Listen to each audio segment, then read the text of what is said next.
In a major setback for the centre and rights activists, the Supreme Court today refused to review its verdict on criminalising gay sex. Activists had challenged the apex court last month order, setting aside the Delhi High Court verdict which decriminalised gay sex in 2009.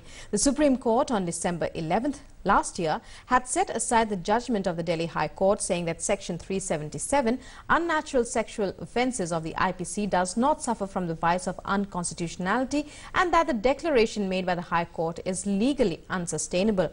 The apex court had thrown the ball into Parliament's court for amending the law. Seeking a stay on the operation of the judgment, gay rights activists, including NGO Naz Foundation, had contended that thousands from the LGBT community became open about their sexual identity during the past 4 years after the High Court decriminalised gay sex, and they are now facing the threat of being prosecuted. The NGO had submitted there were a number of grave errors of law and wrong application of law in the judgment which need to be corrected. Amid huge outrage against the judgment, the centre had also filed a review petition in the apex court.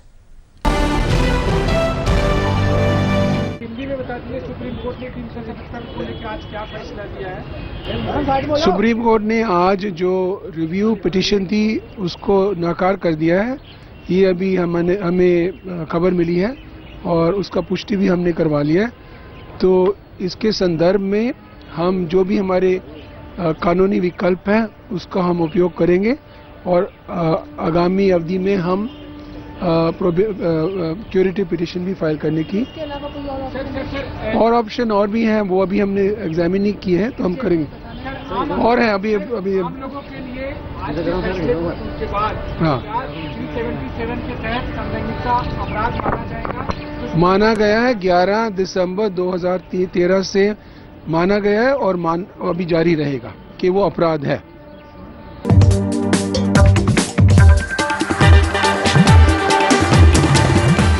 You rightly mentioned one other name which can be done, curative. These are matters to be decided. After a detailed judgment has come, there is no magic button to be pressed and to get a judgment. But certainly I can assure you that the stand of the Congress party has been made clear. The stand of Rahul Gandhi has been made clear even in bolder and categorical terms. Thereafter it's a question of some time being taken to go through the processes. We had hoped that the court would take the first immediate opportunity to correct what we clearly see as a grave injustice. It hasn't. But, you know, I think the history of decriminalization of laws like this around the world has shown us that there are steps forward and steps backward. And so this is a temporary setback. That's what we see it as. And we continue onwards. And the kind of support that the community has received after the judgment has been widespread, has been very powerful. And for us, that support is what's important right now. So we continue onwards until at some point in history we stand on the right side of this. You know, I think that there are a range of options in front of us, and we've been speaking about them since the day of the judgment. There is the option of a curative, there are the options of new petitions, and I think that, you know, these are some things that we have to think through carefully and pick our strategies well. But, you know, the legal route is certainly one that's open to us. But I think a lot of our energies are going to be right now on strengthening community capacity to withstand anything that happens as the fallout of this. So we're going to be looking inside and outside the courtroom. But certainly these are strategies that one will think about in the days to come. This is really very shocking what has come out, you know, like I was really very shocked when I come to know this news today. Again, you know, where we are taking our democracy, where we are giving rights in this whole midst of corruption, and only the field which was there, the judiciary, is behaving in such a manner in the largest democracy of the world, where a section of whole of the community and lots of people just claimed as criminals. It is so sad, but now we have to talk to the lawyers and look what we can do more. Because now this is like getting your own freedom back in a democracy. It's like what more we should do.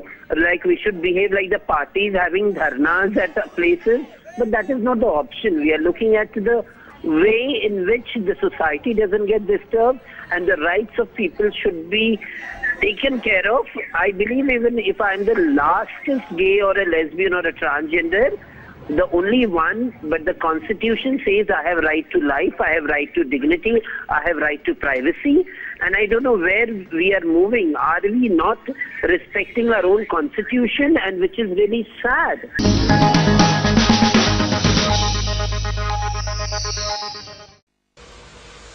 Yes, I think I would be one of those who would be very sorry about this judgment, and I hope there will be a full bench review sometime later.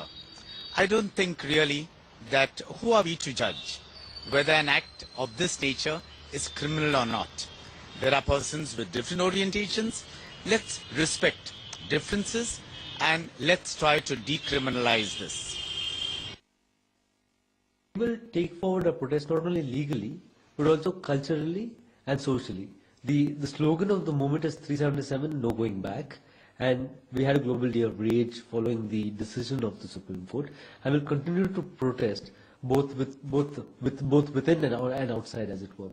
And I don't think our understanding is that in any part of the world, the justice of the cause means that sooner or later we will win.